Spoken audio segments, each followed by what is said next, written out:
This is the story of a courageous woman, Hemlata Kansotia. Hemlata used right to information as a powerful tool. She filed petition in Supreme Court against one of the most inhuman activity, that is manual scavenging, which was later declared illegal by Supreme Court. To this date, Hemlata works on ground in Rajasthan with families, giving them a better life, dignity, nutrition and education. These families are those whose loved one lost their lives while doing this hazardous work like manual scavenging. और 98 से मैंने काम शुरू किया था, ख़ास तौर से मज़दूरों के साथ मैं काम करती रही थी।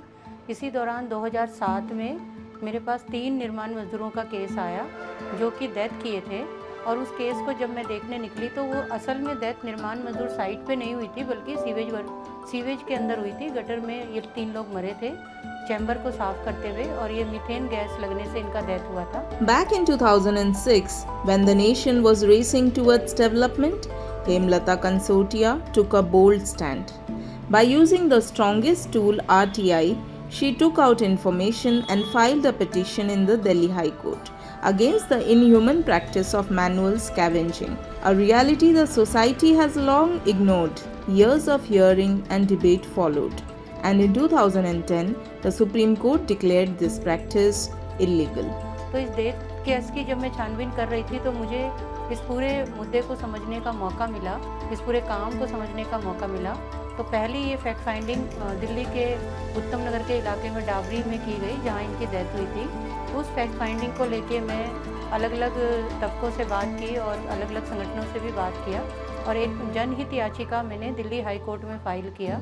जनहित याचिका के 1 साल का काम करने के बाद और इनके समुदाय के बीच में बैठने के बाद, काम करने के बाद, एक इंटरिम ऑर्डर अगस्त 2008 में आया, जो अपने आप में बहुत ही ऐतिहासिक ऑर्डर था सफाई कर्मचारी के लिए, ख़ास तौर से सीवेज कर्मचारियों के लिए, सीवर वर्कर में जो काम करते हैं। अभी तक सफाई कर्मचारियों की बात हो रही थी, लेकिन सीवर कर्मचारियों की अलग से कोई बात नहीं कर पाता था।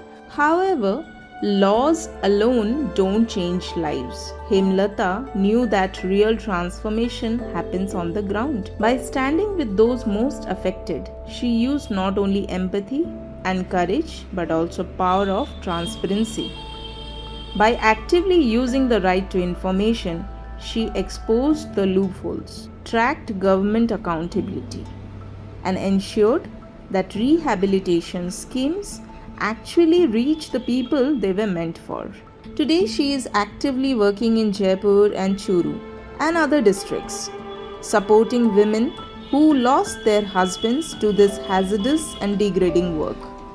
For these women, life seemed to have come to a halt, but Hemlata became their hope. 29 जून, ये 4 जून को एक केस सामने आया था बीकानेर का, 3 डेथ केसेस हुए थे। इस केस में FIR तो नहीं हुआ, ठेकेदार द्वारा कुछ पैसे देके सेटलमेंट हुआ, लेकिन क्योंकि वर्कर को भी नहीं मालूम है कि FIR करना चाहिए, इस तरह का केस है। She didn't stop at words.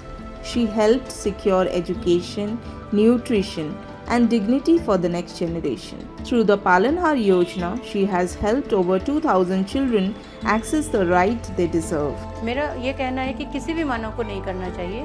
ये एक मैनुअल स्कैनिंग का जो काम है वो मैकेनाइज होना चाहिए, और मैकेनाइज में भी उन समाज के बच्चों को वो मशीन चलाने के लिए। In a conversation with the CSR journal, Hemlata shares her experience. While policies were written on paper, Hemlata turned them into reality by holding system accountable and ensuring that justice was not just promised but delivered. Her story is a reminder that one determined individual can challenge the system and bring about change.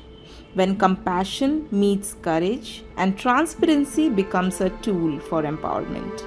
In the soil of Rajasthan, women like Hemlata are the seeds from which justice, empathy, and equality grow into tree of hope. We at the CSR Journal salute her courage, resilience, and service, and hope more such lights rise to light the society. Signing off, Swapna from the CSR Journal.